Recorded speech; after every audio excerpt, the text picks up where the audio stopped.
girls, it's Monday. I am making a 3-minute cake thing. I'm hoping you can still hear me okay over the microwave. Okay, basically, some of you may or may not know. If you talk to me, you probably do know.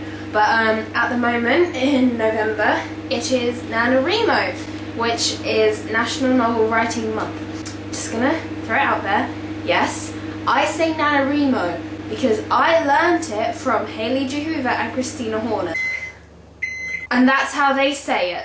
Mel, but it's writing, not reading. Yeah, it's month, not month. So, whatever, I'm gonna say it how I want because I've done it twice and completed it both times. I'm taking a gap year next year, so I thought it would be a bit stupid to, I don't know, potentially fail my exams because I was writing a 50,000 word novel in a month, when next year, next November, I will literally have nothing on except maybe possibly a part-time job. So yeah, I'm not doing it this year, I am doing it next year. For all those writers who are actually doing it, these are my tips for Nanowrimo because I have done it, you know, twice done it, well, yeah, etc. Number 1, you're gonna lose your weekends. If you have good friends, they'll understand. I know! The goal of Nanowrimo is to write a 50,000 word novel in a month. This leads to about 1,667 words a day. So weekends is when you don't have school, you probably don't have work. It's when you can just sit down and write and maybe overwrite so that then if you get behind during the week, you can then make it up on the weekends, or then you can give yourself some extra leg room, so to speak. So yeah, you're gonna lose your weekends.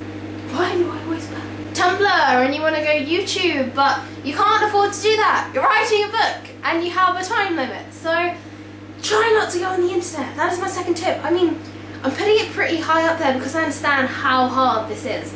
But hopefully you'll be so engrossed in your story that you won't even think about going on Tumblr because you're too busy like, how am I going to introduce this character? I don't know. Tip number 3, again, comes in with getting distracted and getting bored.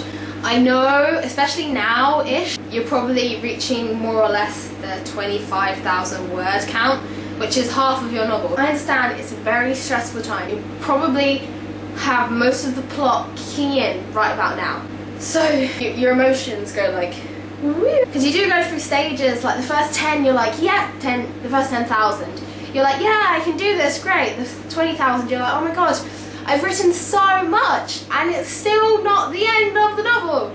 You get to 30,000, you're just like, oh my god, hurry up. You get to 40,000, you're like, oh, this is the climax of my story. This is where everything is going to go down. Got to get all the characters who have got to hook up, got to tie up all the loose ends, unless you're making a sequel, which of course is also fine. And then you hit 50,000 and you're just like, yes, I'm done. But you kind of, you get this pride feeling, unless you didn't complete it. Haha, not to brag, but I did it twice.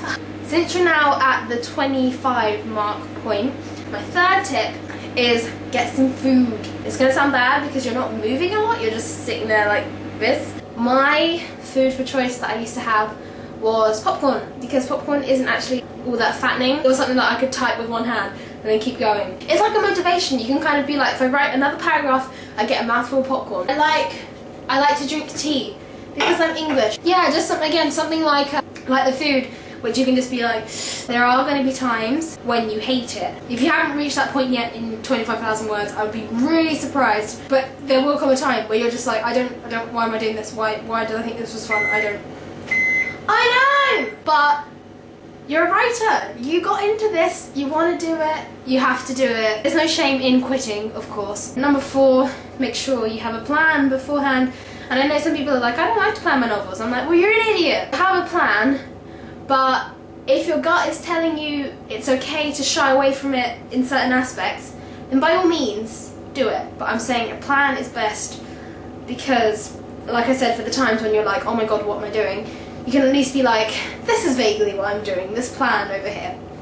So yes, that is my video about Nanowrimo. Hopefully it was helpful to you. And I'm really jealous for everyone who's doing it this year because, November is just so dark and gloomy. It's such a mysterious time. It's a great time to be writing. Hopefully all of you are getting really into your novels, and hopefully I'll be joining you next year, all pumped up to write Starcatcher, which is the name of the novel that I was going to write. Kate, I will see you tomorrow. Mwah.